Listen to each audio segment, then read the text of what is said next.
कुलभूषण जाधव को counsellor access देगा पाकिस्तान। गुरुवार देर रात पाकिस्तान की ओर से जानकारी दी गई।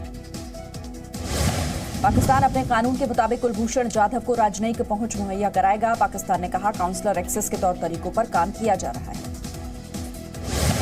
जाधव को वियना संधि के तहत काउंसलर एक्सेस दिया जाएगा। भारत ने बिना देरी राजनयिक पहुंच मुहैया कराने को कहा था।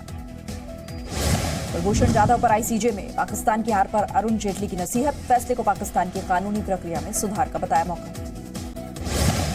खालिस्तानी साजिश पर पाकिस्तान को भारत का डॉजियर भारत ने 14 जुलाई को बातचीत के दौरान सौंपा।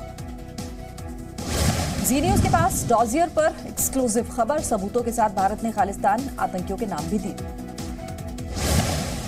भारत ने खालिस्तानी आतंकी गोपाल सिंह चावला और हाफिज सईद की मुलाकात के सबूत दिए। कहा, सिख श्रद्धालुओं को भारत विरोधी प्रचार के लिए उकसाया जाता है। कर्नाटक विधानसभा में आज विश्वास मत पर वोटिंग। राज्यपाल ने बहुमत साबित करने को कहा। बीजेपी के विधायकों का बीती रात विधानसभा में धरना, वहीं रात भर ठहरे और खाना भी खाया। कांग्रेस के मंत्री डीके शिवकुमार ने येदियुरप्पा से धरना टालने को कहा था, लेकिन बीजेपी के नेता और विधायक माने नहीं। गुरुवार को विधानसभा की कार्यवाही स्थगित करने के फैसले से बीजेपी नाराज। स्पीकर पर विश्वास मत के दौरान वोटिंग टालने का आरोप लगाया। कल सीएम कुमारस्वामी ने विधानसभा में विश्वास मत पेश किया था। हंगामे की वजह से कार्यवाही स्थगित की गई थी। बीजेपी नेता बीएस येदियुरप्पा ने कहा, सब जब जानते हैं कांग्रेस जेडीएस के पास 98 विधायक हैं और हमारे पास 105। कांग्रेस ने बीजेपी पर विधायक श्रीमंत पाटिल को अगवा करने का आरोप लगाया। पाटिल की अनुपस्थिति को लेकर स्पीकर ने गृह मंत्री से रिपोर्ट मांगी है। श्रीमंत पाटिल ने कांग्रेस के आरोपों को बेबुनियाद बताया। कहा, वो निजी काम से चेन्नई गए थे, वहां तबियत खराब होने के बाद वो इलाज के लिए मुंबई आए। रक्षा मंत्रालय की रिपोर्ट में पुलवामा हमले का जिक्र। कहा, पाकिस्तान प्रायोजित आतंकवाद के निशाने पर है भारत। रक्षा मंत्रालय की सालाना रिपोर्ट में कहा, अंतर्राष्ट्रीय आतंकियों पर कार्रवाई नहीं कर रहा पाकिस्तान। जम्मू कश्मीर में आतंकी हमले को लेकर खुफिया एजेंसियों का अलर्ट। सीमा से लगी सड़कों से कर सकते हैं आतंकी हमला। बीएसएफ को सीमा पर सुरक्षा बढ़ाने के निर्देश। यूपी में मदरसों में सभी धर्मों के बच्चे पढ़ाई कर सकेंगे। यूपी सरकार ने मदरसों के आधुनिकीकरण का फैसला किया। मदरसे में एनसीईआरटी की किताबें पढ़ाई जाएंगी। एनसीसी और स्काउट गाइड प्रशिक्षण शिविर भी लगेंगे। मदरसा बोर्ड में भी किया जाएगा बदलाव। परीक्षाएं अब यूपी बोर्ड की तर्ज पर।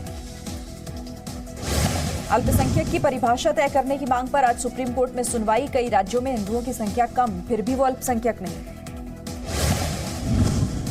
टीएमसी, एनसीपी और सीपीआई का राष्ट्रीय पार्टी का दर्जा छिन सकता है। लोकसभा चुनाव में प्रदर्शन के आधार पर चुनाव आयोग ने पक्ष रखने को कहा। कांग्रेस नेता अनिल शास्त्री ने प्रियंका गांधी वाड्रा को अध्यक्ष बनाने की वकालत की। अनिल शास्त्री ने कहा, राहुल के बाद प्रियंका ही पार्टी को एकजुट कर सकती हैं। प्रियंका वाड्रा की यूपी के सीएम योगी आदित्यनाथ को चिट्ठी। यात्रा के दौरान सुरक्षा इंतजाम और काफिले में पुलिस की गाड़ियां घटाने की मांग। कांग्रेस से नाराज गुजरात के पूर्व विधायक अल्पेश ठाकुर बीजेपी में हुए शामिल। पूर्व विधायक धवल सिंह झाला भी बीजेपी में आए। मायावती के भाई आनंद कुमार के खिलाफ आयकर विभाग की बड़ी कार्रवाई। नोएडा में 400 करोड़ रुपए की बेनामी संपत्ति अटैच की। करीब 7 एकड़ जमीन को कब्जे में लिया।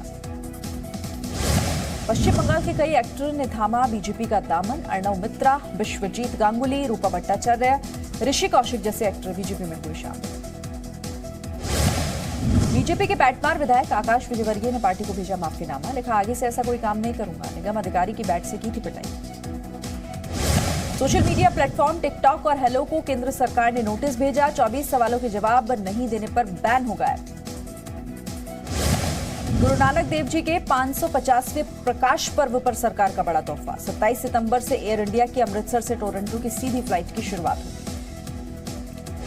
पहचान पत्र और टिकट दिखाए बिना ही जल्द कर सकेंगे घरेलू विमान यात्रा। 1 दिसंबर से डिजी यात्रा शुरू करने पर सरकार का विचार। संयुक्त राष्ट्र की रिपोर्ट में हुआ खुलासा। भारत में बाढ़ की वजह से 20 साल में बह गए 547 लाख करोड़ रुपए। जम्मू कश्मीर के कुपवाड़ा में बाढ़ बनी मुसीबत। पानी के तेज बहाव में 35 साल की एक महिला बह गई। विवादित टिकटॉक वीडियो शेयर करने पर एक्टर एजाज खान गिरफ्तार। आईटी एक्ट की गैर जमानती धाराओं के तहत केस दर्ज किया गया। आज मुंबई के केला कोर्ट में पेश। मुंबई में आतंकी दाऊद इब्राहिम का भतीजा रिजवान कास्कर गिरफ्तार, जबरन वसूली के मामले में पकड़ा गया। दिल्ली पुलिस स्पेशल सेल ने हथियार तस्कर को किया गिरफ्तार, नेपाल भागने की फिराक में था, नामी बदमाशों को करता था हथियार सप्लाई। आरपीएफ के डीजी ने सिपाही को बर्खास्त किया, महिला से रिश्वत लेने का वीडियो हुआ वायरल। महाराष्ट्र के अमरावती में धरने पर बैठे इंजीनियर की हल्दी रस्म अदायगी तबादले के खिलाफ धरने पर बैठा था। मुंबई में आग बुझाएगा रोबोट, फायर ब्रिगेड कर्मियों की मदद के लिए रोबोट शामिल किए गए। रोहित शेखर मर्डर केस के आरोपी पत्नी अपूर्वा के खिलाफ दिल्ली पुलिस की क्राइम ब्रांच की चार्जशीट 16 अप्रैल को घर में मृत मिले थे। दिल्ली में कच्ची कॉलोनियों की रजिस्ट्री होगी, मुख्यमंत्री केजरीवाल का दावा, केंद्र सरकार कच्ची कॉलोनियों की रजिस्ट्री के लिए तैयार, सिर्फ कुछ सवालों के मांगे हैं जवाब। दिल्ली में तेज रफ्तार मर्सिडीज कार ने टैक्सी में मारी टक्कर, 3 लोग गंभीर रूप से हुए घायल। शिरडी के साईं बाबा मंदिर को रिकॉर्ड चढ़ावा, 3 दिन में 4 करोड़ 52 लाख रुपए का चढ़ावा चढ़ा। यूपी के विधानसभा अध्यक्ष की पानी बचाने की मुहिम, हृदय नारायण दीक्षित का निर्देश, सचिवालय के विभागों में शुरू में मिलेगा सिर्फ आधा गिलास पानी। समाजवादी पार्टी सांसद आजम खान भूमाफिया घोषित, जौहर यूनिवर्सिटी के लिए किसानों की जमीन पर कब्जे का आरोप। एमपी के नीमच में मंदिर से बकरी चुराने वाले को लोगों ने पीटा, बाइक को किया आग के हवाले।